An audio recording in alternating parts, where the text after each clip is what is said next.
Hey, what's going on? Usifiso Mhlongo here, Njomaneka Mkapi, and welcome to another quick tip video. Procrastinating is one of the most dangerous things that can prevent a person from achieving his financial goals. You are lazy, you are disorganized, you don't value other people's time. But in reality, procrastination often comes from a much deeper psychological issue. Maybe you are reacting to arrogant parents, or maybe you are concerned that other people will think you are stupid if you mess up.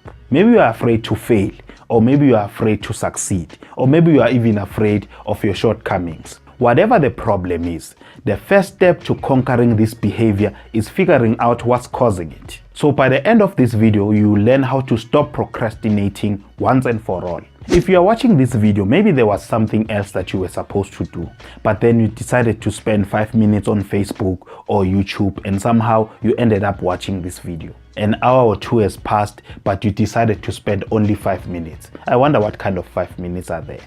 Of course, you were not planning to waste 2 hours of your time. But then you wanted to know who liked your recent picture on Instagram or Facebook, or maybe you wanted to know if I uploaded a new video. And that's how it all started. In fact, it always starts like that, and then you end up wasting your whole day doing nothing. In short, we just procrastinate, and in this video, we'll see how procrastination works, and I'll show you a practical way to defeat it. Let's first understand how procrastination works in the first place. Look, your brain always wants to relax. It tries to avoid anything that will force you to work by promising you that you will get a better opportunity in the future. For an example, if someone would give you 100 rands now or 200 rands after a year, what would you choose? Of course, you'll choose 100 rands now because your brain starts telling you, imagine all the great things you can do with this money right now. And if you leave it until next year, you'll have made more than that. You can take that money now and invest it or whatever. If you could get this money now, you'll certainly get more next year as well. Your brain will choose the short-term gains over the long-term gains, even if they are 100 times more. The same thing happens in every other situation that you procrastinate about. But this time is not about the 100 rands, but it's about your time or your life, because each time you procrastinate, you waste your time. For an example, when you want to start building a business, you always decide to do it tomorrow. Because today you are tired, you don't feel like learning or gathering a team or talking to anyone. You'll find thousands of reasons why it's better to do it tomorrow, because that's what your brain wants. Your brain will give you a short-term solution, but in the long run, it will destroy you.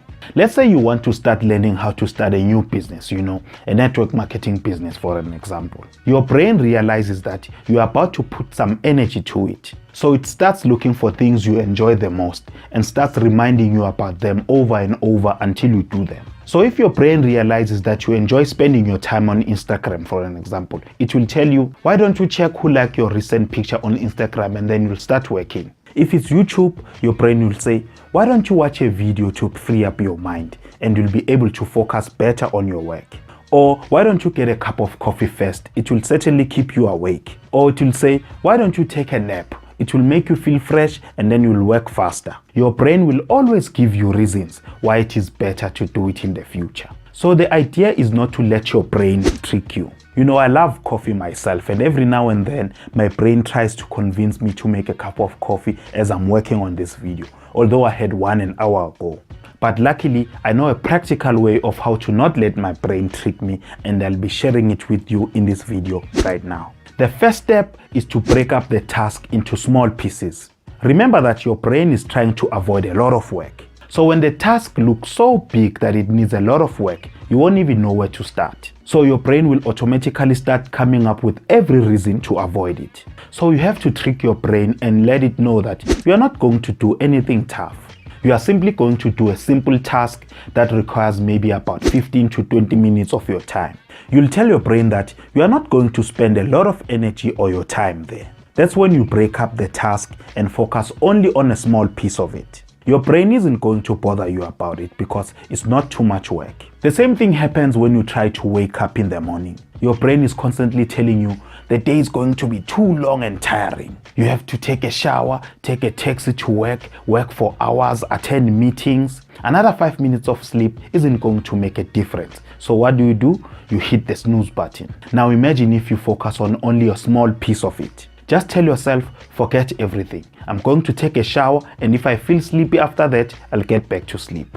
And you'll find it easier to get up because your brain isn't going to come up with another excuse. You know, it's like when you wake up in the middle of the night and you want to go to the bathroom. It's very simple to wake up at that time because you know you'll get back to sleep after that. So once you are done with the shower, tackle the next problem and so on and so forth.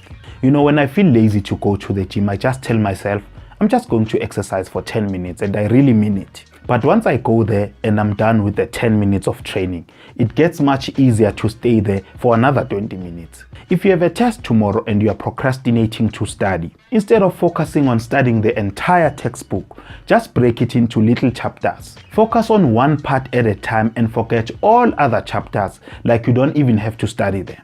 Just make sure that you break them into little small pieces that your brain won't feel that you need a lot of hard work there. And that drives me to the second step, which is create time blocks. Remember the example, if you choose 100 rands now or 200 rands after a year? What if it's 100 rands now and 200 rands after 30 minutes?